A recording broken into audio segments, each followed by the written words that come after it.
Good morning everyone, and welcome back to my YouTube channel. If you're new here, hello, my name is Kerry, and in today's video I'm going to be spending some time tackling some of those odd jobs around the house that I have been putting off for a little bit too long. I've got a door to paint, I've got some decluttering to do, some plants to tend to, and a quick DIY to get done. So grab your list and let's get this done. And of course, let me know in the comments down below, what is the one job that you have been putting off? What's on your to-do list this week that we can get done? I know you've got one. Let me know down in the comments.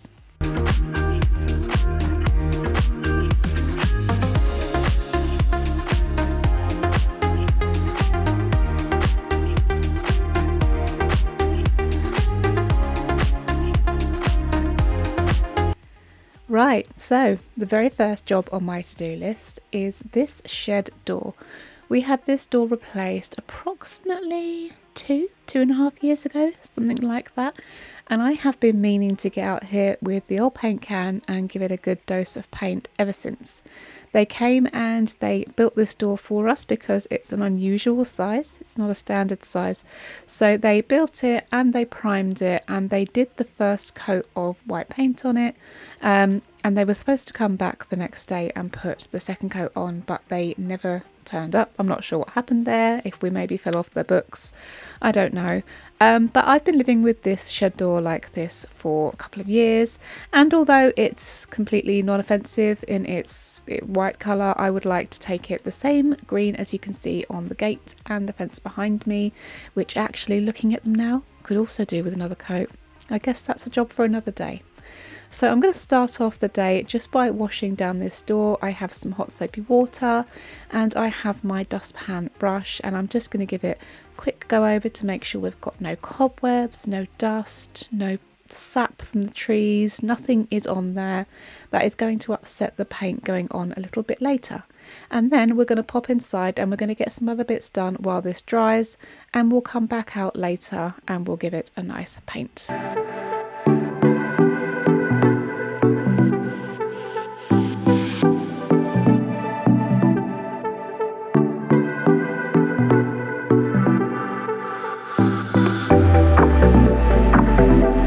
Okay, so next on my to-do list I have some plants that desperately need potting on, and a few seeds that I've left it maybe a tiny bit too late to start, but better late than never with plants, especially annuals.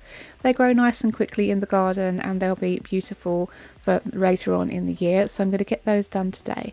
So I've got my seed starting soil, I've got my little cells, I've got my little tray, and of course I have my seeds. Today I'm going to be planting a couple of different varieties of coleus, which is a painted nettle. They are really gorgeous, lovely high contrast plants, known mainly for their foliage really in beds. They're absolutely gorgeous. They are annuals, so they don't make it to winter, unfortunately. They will go with the first frost, but in the meantime they look absolutely gorgeous, and they really make pots and baskets and the fronts of beds really pop. I'm planting enough for myself and for my sister, and I will try, if I can do so, to pop the varieties up on the screen so you can have a little look and see what they look like. Now I already have a couple of varieties planted and growing up in the bedroom. I have Coleus Wizard Scarlet and Coleus Kong Red, and today I'm going to be planting some Wizard Sunset.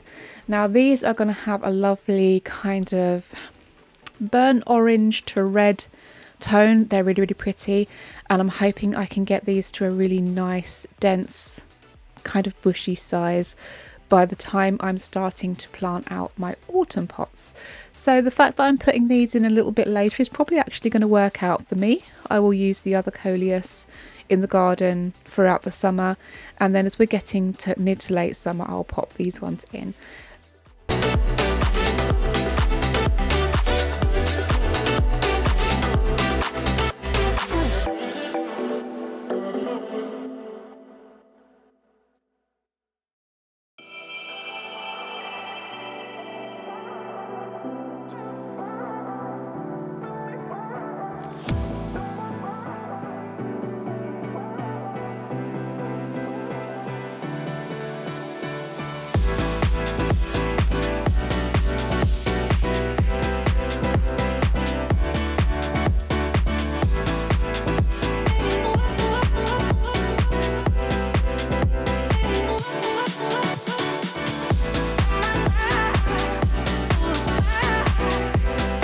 But another project that I'm going to be working on today is potting up my snapdragons. So this is my third attempt with the snapdragons. My first attempt, the seeds were old and they just didn't germinate particularly well. The second attempt, I put them outside a little bit prematurely, and unfortunately they did not like the cold. I did try and harden them off, but obviously it was just too much for them. And this third set are doing amazingly well. They are out in the garden. Since I filmed this, it's been maybe a week and a half since I filmed this footage that I'm doing the voiceover, and they are doing amazing in the garden. If anything, they need pinching back. They're getting a bit tall. They're getting lovely and bushy though, and I really want to encourage that. So I'm going to get those done as well. In the meantime, I'm just going to pop the coleus underneath my grow lights. You can see the ones that I've already started there. And underneath in the bottom of your screen there, you can just see the snapdragons that I'm about to take downstairs and pot on. There we go. There they are. Got two little trays of them. And these are the apple blossom snapdragons, which are absolutely gorgeous. They're a lovely light pink, very much like an apple blossom. And I'm hoping I can completely fill this tray up with them. Now, if you are planting on snapdragons, and if like mine they've gone a little bit leggy under the lights, I think my lights are a little bit too far away for these, do be very careful. They are incredibly fragile. But snapdragons are one of those lovely little plants that you can plant all the way up to the first set of true leaves. So you will have a seedling leaf, which will be at the bottom, and it tends to be a different shape. They're more kind of rounded. And then if you look a little further up the stem, you will have the first set of true leaves. Now you can bury these all the way up to that first set of true leaves and they will put out more roots. It's probably why they've gone a little bit crazy in the garden and are growing so well out there. The fact that they've got those extra roots now that they can put out, they're doing amazingly well. But I did leave it a little bit late to put these ones into larger pots. But I will remember for next year, they grow a little faster than I was expecting them to.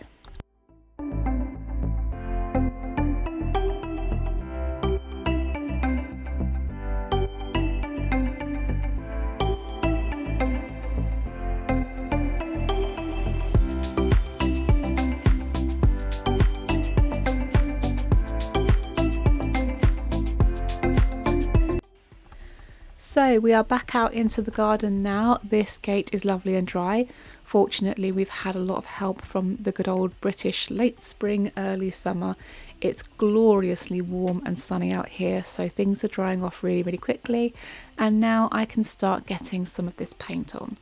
Now, I don't really know what it is with this paint, this particular paint. I can't remember what brand it was, but it was cheap. I won't pretend it wasn't. It was a cheap paint.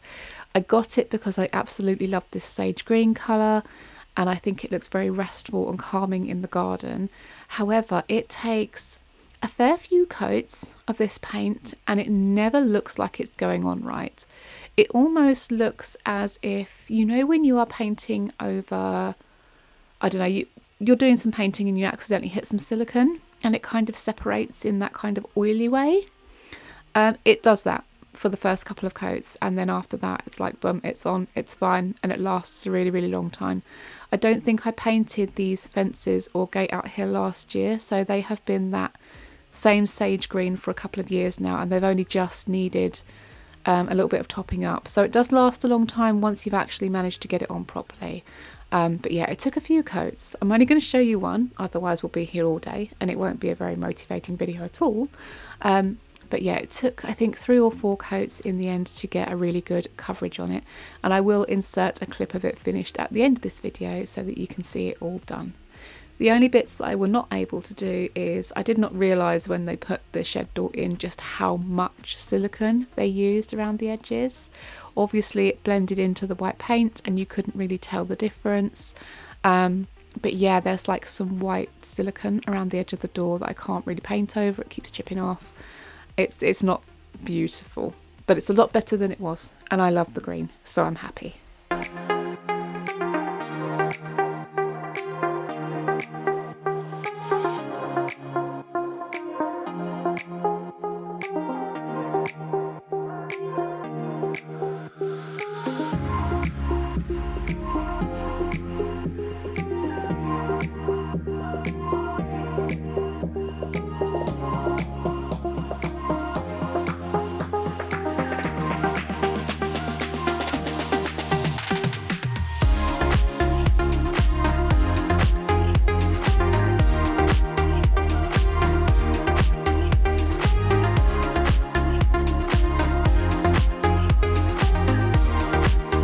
So we are into the kitchen for the next little job. This is one that I've been putting off for weeks now. I found these lovely little wall mountable IKEA bins and they are fantastic. I think they were £19 each, so significantly cheaper than a standard kitchen bin. They hold just the right amount so that you're not straining yourself trying to take the bins out, but enough that you don't have to take them out every 5 minutes. And I have been putting off putting these things on the wall for the longest time because I was concerned about there being wires and things in the wall because there is a socket on the other side. So I got my stud finder out and I finally figured out how to use it and I got a new battery in it and I've checked it over. There is no electric running on this bit of the wall. There's no pipes, there's nothing. So I'm just using some nice anchors, what's it called, stud wall anchor things. And I'm popping these up on the wall finally. So this means that now I will no longer have to shift the bins every time I want to clean the floor or sweep the floor or mop the floor. They are just up out of the way on the wall and they have been absolutely wonderful.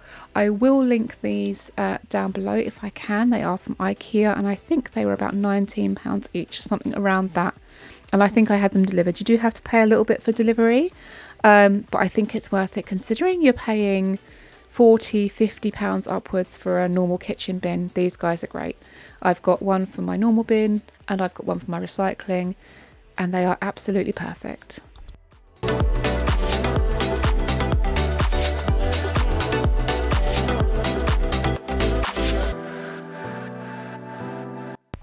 Next on my agenda is a little bit of a declutter of the drawers underneath my bed. Now the idea and the goal with these drawers is that I will have one for my personal items, things like my cross stitches, my diaries, my notebooks, my filming bits and bobs, and then the other one is going to be storage for my out of season clothes. I'm no longer using the loft because they are coming out to board it and re-insulate it and I don't want to just be storing junk up there anymore. So I really want a space that I can put my out of season clothes, especially as summer comes in. I don't want to be looking at big jumpers when I'm already feeling so hot and bothered. So I'm going to clear these out. I'm going to literally just declutter today. I'm not organising them. I'm just taking out the bits that I don't want, popping in the bits that I do still want, and then I will sort them out all into one drawer when I've got my clothing ready to go into the other one. So as you can see, these drawers are a bit of a catch-all for everything. I've got all sorts in these drawers and they definitely needed sorting out. Most of this stuff did actually go into the bin or into recycling and I just kept the bits that I really couldn't part with and it's worked out quite nicely. I found a few Christmas bits in here which are going to have to go out to the shed with the rest of my Christmas stuff. I'm storing it out there now. But I think these drawers are a really good size to store my kind of classic out of season stuff. So I'm not filling it with fast fashion, but those classic pieces that you can bring out year after year, they're going to be off in here.